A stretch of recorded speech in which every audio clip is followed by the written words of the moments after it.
Live from the floor of Mohegan Sun, it's the Take12 podcast with Tom Pimentel.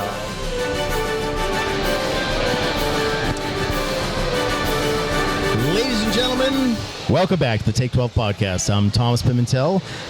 So, as we have mentioned in previous podcasts, you meet some really cool people here on the floor. There's so many artists and creators. It's like, it's not him, somebody else. We're talking about the other people that are cool. Anyway, so we also found this gentleman. You can find many people here at TerrificCon, many creators, and everybody has really cool stories with one common goal, that they're brought together by this incredible world of comics. And so we have met this great gentleman. I'm going to let you introduce yourself, your company, what you do, what brought you here to TerrificCon, and take it away. All right, let's go one by one then. All right. Ramone Pinheiro, Mr. 845 Social. I run Icon Comiccon in Fishkill, New York, November the 1st from 10 a.m. to 4 p.m. It's a one-day show. All right. So what am I doing at TerrificCon? I'm hanging out with my dad and my uncles. It's something that we do every year. TerrificCon is like a great con to be at, especially if you want to be more intimate with the stars, with the booths and stuff like that. It's not like New York City Comic Con. No offense, but they just don't do the same level of accessibility. Yeah. So the reason why I did Icon Comiccon was just to get even smaller than that, more intimate. It's really kind of getting back to the roots of comics. Trying to get the artists, the independent artists that are there, because a lot of times they don't get the shine that they deserve, especially since they are the ones that created a lot of the stories the cosplay ideas and all that stuff that we now have in this culture. Yep. You know, and I'm so happy that you say that. So being a guy that writes his own stuff, directs his own stuff, it's extremely important for people to be loyal to the source material, right?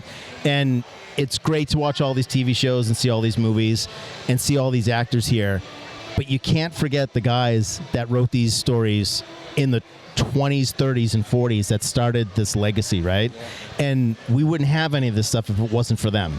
You know, I always use the phrase, somebody Jurassic Parked their success. And not in a negative so much, but like the movies and TV shows, they Jurassic Parked their success. They stood on the shoulders of the comic book geniuses, the guys that wrote them and inked them and stuff like that. And those guys did not get paid well. Those were just day jobs that they were grinding out at, right? They were all contractors, if you will. Right. Yeah. Writers for hire, artists for hire. Yeah. So without those guys, we would not have, that incredible industry that we have now. And as somebody that relies on independent filmmaking, you talk about independent people in comic books that need to get that break. That's huge, right? You know, you hear so many stories from like the 40s and 50s where a young kid comes up to the table and he's a waiter, and like a producer's having dinner, like, wow, this kid has charisma. Like, I'm going to give this kid a shot. Like, I see something in him. I'm going to make him something. These people have more outlets than anyone ever did nowadays to go to events like this and to get their stuff seen. You can draw a picture, put it on the internet, and everybody can see it. Like, you get almost seen and judged almost instantly, right? Yeah. But having the outlets where people can come together, network, and then maybe get on to the next step, maybe there's not enough of things like that, but definitely not enough of looking at the independent creators. Yeah, I mean, the biggest thing and the reason why I created it is a lot of those stories that you're talking about, Captain America and all the Marvel superheroes, DC, they've become so ingrained in our culture now, but that doesn't leave room for a lot of the independent stories that are out there. So I took it upon myself to kind of come up with this Comic-Con, so that way it kind of brought everything back to the way Comic-Cons used to be, which is like, me and you talking kind of like this, but about somebody's art or somebody's creativity, or what their favorite comic book character is, why they chose to be an artist, stuff like that. Right. I think it's a funny thing where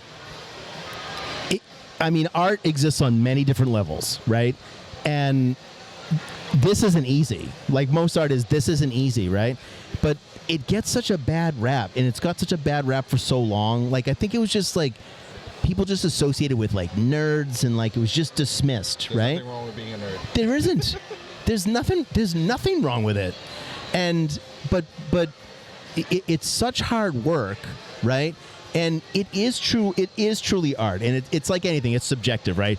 You could walk, and they've done scientific experiments like this. They have someone staged in a gallery, and they look at a picture, and they wait for people to walk up, and that person is there intentionally to tell them how good that art is and how much it costs, and people believe it. Same thing works if you tell people that it's garbage, right? Yeah. It's in the eye of the beholder. You know what I mean? But I will say, and also at the same time, the storytelling in comics, I think if people aren't even going to look at it because it's dismissed as being a comic or it's for kids, they're not even going to bother to read it, right? Yeah. Some of these stories have lasted 70 years, right? And they're still entertaining people today. And there is stuff out there. We met a gentleman yesterday that was not a comic book creator at all. He was in the military, I think for 8 years or so, had these experiences in the military that made him want to get into comic books. And here he is. He's got like 12 issues that he brought up to the show. The guy made it happen. You know what I mean? But the idea, the pitch of his idea was so interesting. I've never heard of it before, right? He had an angle. He had a good angle and a hook. And I'm like, I actually want to read this, you know? But you're never going to know where the new thing is unless you have an outlet for people to find it. Yeah, give it a chance. Yeah. Things. Yeah. So like, the biggest thing for me in comic books is, when I was younger, I had a stutter. I couldn't read very well. I'm some kid from the Bronx, you know? So comic books were really the way to get me to read properly in a way that can kind of talk. And now you can kind of hear I'm a lot better in my talking skills, or speech or whatever you want to call it. And I actually do public speaking. And it's all apart from learning to read comic books correctly and learn the way that people have proper dialect, right. You know? So it's funny you should say that. I had an uncle that was an English teacher at Woburn High School in Massachusetts. And he told my parents all the time, he said, it doesn't matter what they're reading. They can read the newspaper. They can read comic books. He always went to comic books. He said, as long as they're reading, that counts as reading. Get them to read. And if you get them interested in what they're reading, they'll just do it on their own. Yeah, it was a difficult time for me. People would make fun of me, but reading comic books, getting immersed in the stories, it really drove, like having ADHD or if you have dyslexia, just reading it in those forms kind of breaks it down a lot better for you, so that way you could digest it. Yeah. And that's kind of like the aim of the con is to get kids involved with reading again, right. But have the fun of the culture, know, because everybody knows the Thundercats, everybody knows Voltron, they know the 80s and 90s, and we all reminisce from that. Yeah. And now our kids are here. They don't know anything about it. They're like, what is that? I don't even know. You're not cool. Yeah. And then when they see it for the first time, they're like, you know what? I do like this. Yeah. And it's great to kind of reminisce and not only bring a tradition, but bring the love of comic books again to another generation. Right. So, so what I'll do with my kids is I will show them something, and because just the way that I can tell stories visually and stuff like that, I will say, they are doing this because, like, I will tell them, I don't show them something and say, oh, this is completely original. I will go back 40, 50 years and I'll say, this movie is based on ideas of a movie that was shot in the 1960s, so this isn't new. I don't want them to say, oh, this movie's amazing. Guys, this idea's been done 1,000 times. Yeah. So don't think this is anything, they reinvented the wheel, right? But I will tell my kids to say, that monster, that's a guy in a suit. Mm-hmm. There are puppeteers behind him that are moving those arms and legs. Like those are people that spend hundreds of hours at the top of their craft designing these things for film. I go, you guys watch stuff that's CGI. Like that's not scary. Like there's not a lot of skill involved in like that level anymore. So they start to appreciate the older stuff, but being able to see, how hard, and I'm like, guys, these people didn't have internet on the set, right? Like when Peter Jackson made Lord of the Rings, he had satellites. He was directing on three different countries from a satellite. Yeah. You know what I mean? Like they didn't have that stuff. If you needed to lower the camera, they would literally take a jackhammer and they would jackhammer a hole in the floor, in the cement floor, and they would lower the camera down for Citizen Kane and shoot like they didn't have that stuff. There's no drones and shit like that, right? Yeah. So, but being able to explain to them the process and then seeing them appreciate it, That's fantastic. And then sharing that with your uncles and your dad and having that whole experience. Comics do bring people together. And like I was saying to the guy yesterday, we were talking about, he wrote this comic book and it was about being in the military and stuff like that. And I said, well, it must be cool because there's probably some kids out there whose dads or uncles or grandfathers were in the military. They're into comics. There's a generational gap, maybe not a lot in common, and now maybe those kids can take that to the dad or the uncle or the grandfather and say, hey, I think this is really cool, like maybe you should check this out, and maybe they get a little something more in common, you know what I mean? I mean, a lot of these stories also are coping mechanisms, right, for PTSD, to give them the capability to vent their stories out and get that emotion out, right? Because a lot of times, especially with veterans, I have a lot of veterans in my family, a lot of friends. I have a lot of comic book creators that I know that are comic book creators. I repeated myself, but they need to get that information out there. You know, the highest rate of suicide is with veterans. We want to make sure that they're always at the forefront because they fight for us, right? So having the capability to have them vent out those stories and keep them in our society is great because they did the ultimate sacrifice of giving their time, their blood, their sweat, their tears to this country. So it's important for me, especially that we give back to them as well. So being able to give them an outlet for that is great. So it's funny that you mentioned that. So like growing up in New York and having your stutter and stuff like that. So you're the second person to say. And I think it's interesting because he was also from New York. So, like, you guys get that whole thing, like, the Bronx to Brooklyn, like, all the characters from, like, Spider-Man, the Captain America, like, that whole back and forth that they have. There's always, like, that kind of rivalry that they have, even though they're all from the same state. Do you know what I mean? Yeah. Right? Yeah. But every one of them was an underdog. They all had something to overcome. And even Steve Rogers, I mentioned this yesterday, he was the scrawny kid that got bullied. He got his ass kicked, but he kept getting up every single time, and then he got stronger, and then he spent his life protecting people that were bullied just like he was, right? And you guys are all finding some way cathartically to help your own selves by creating and working with comics. Yeah, I mean, being somebody that was bullied, I'm a nerd. I'm an IT professional now, which is great because go IT. Right here. These are you're in good company right here. Yeah, there you go. You're in a safe space. Did you unplug it and plug it back in? Yeah. Okay. Turn it off and turn it back on again. Do that first.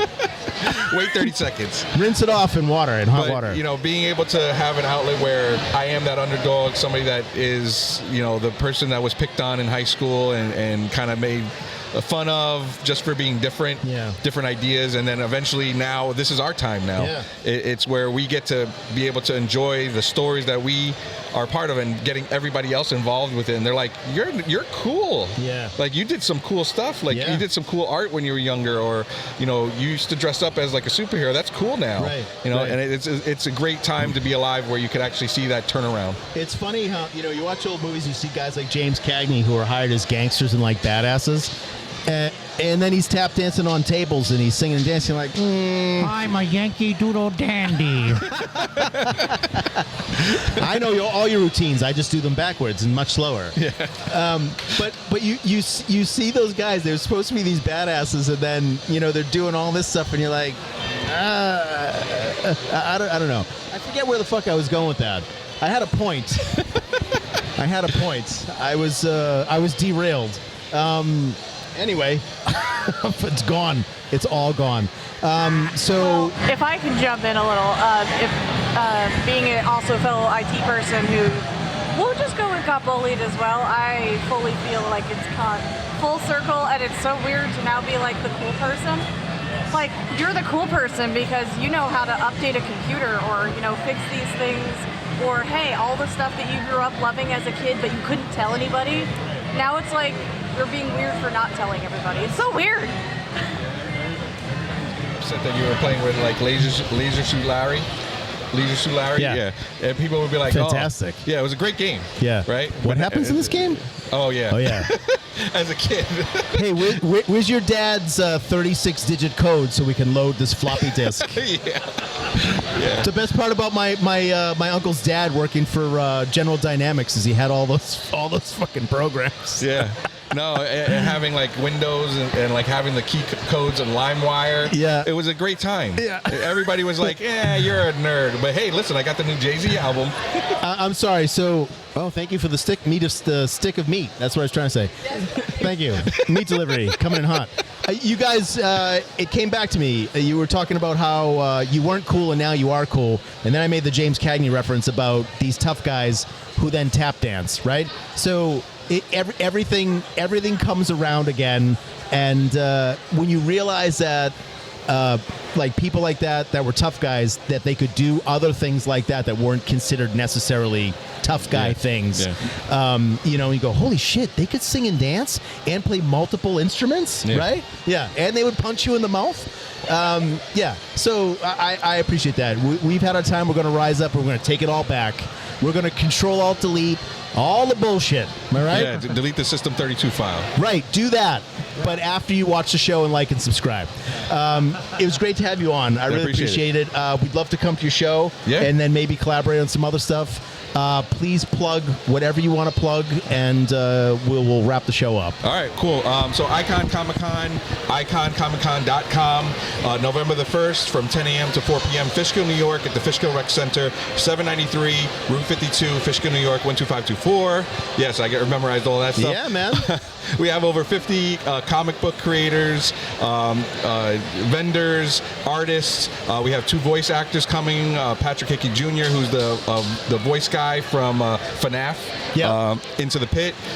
We also have Barrett Letty. And he's done a whole bunch of different stuff. It's just the love of comic books that we're trying to get back to, and that's the reason why we're doing the show. I think it's great, man. I wish you a lot of success. I'm glad you came on. It was great to meet you. Oh, yeah. Great meeting you, Thanks too. for coming on. All right. It's another episode of the Take12 podcast live from Terrificon 2025. Stay tuned for more.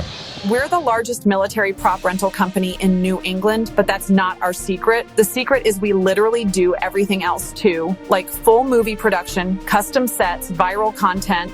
We've been turning wild ideas into cinematic reality since 2003. From commercials that make brands unforgettable to music videos that amplify artists' visions, we build entire worlds from scratch. Realistic interiors to immersive fantasy environments. And yes, we create viral social content that actually gets shared. Whether it's feature films, short films, or branded content, we handle concept to completion with explosive results.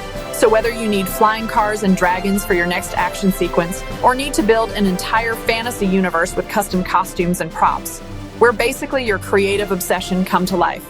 TNT Ltd Productions, where bold ideas meet cinematic reality. Ready to make something explosive? Let's connect. Check out our work, follow us for behind-the-scenes content, and let's turn your vision into something unforgettable.